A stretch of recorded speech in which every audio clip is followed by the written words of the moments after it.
দর্শক বন্ধুদের নমস্কার এবং স্বাগতম এই ভিডিওটি দেখার জন্য।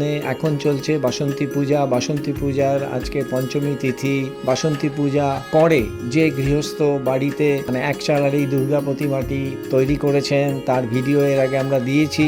আমেরিকায় গেছে, নাম হলো জয়ন্ত পাল, তরুণ উদীয়মান শিল্পী। তবে এটি মাটির, এখানে ফাইবারের কোনো কাজ নেই। শেষ মুহূর্তের প্রস্তুতি জোর কদমে আপনারা দেখছেন। সহশিল্পীরা কেশ ইত্যাদি লাগাচ্ছেন। দেবী একচালার ডাকের সাজে অসাধারণ বাসন্তী পূজায় বাসন্তী দেবী যেটি আসল দুর্গা পূজা বলে বিবেচিত করা হয়, সেই দুর্গার একটি ভিডিও।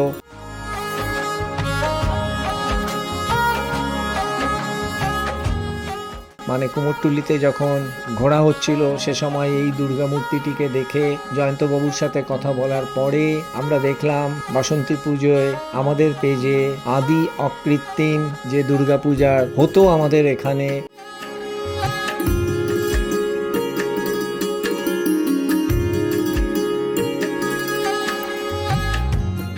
আশ্বিন মাসে যে দুর্গাপূজা হয় সেটি অকাল বোধন রামচন্দ্র করেছিলেন, কথিত আছে রামায়ণ রাবণ বধের অভিপ্রায়ে। কিন্তু এখানে কোনো বধ ঠদ নেই। ব্যাপারটা হলো যে এই চৈত্র মাসের বাসন্তী পূজার ভিডিওটি কুমোরটুলি থেকে গৌতম পাল, 22শে মার্চ 2026 সাল। ভালো লাগলে ফলো করবেন, লাইক করবেন, মন্তব্য করবেন। নমস্কার সবাইকে।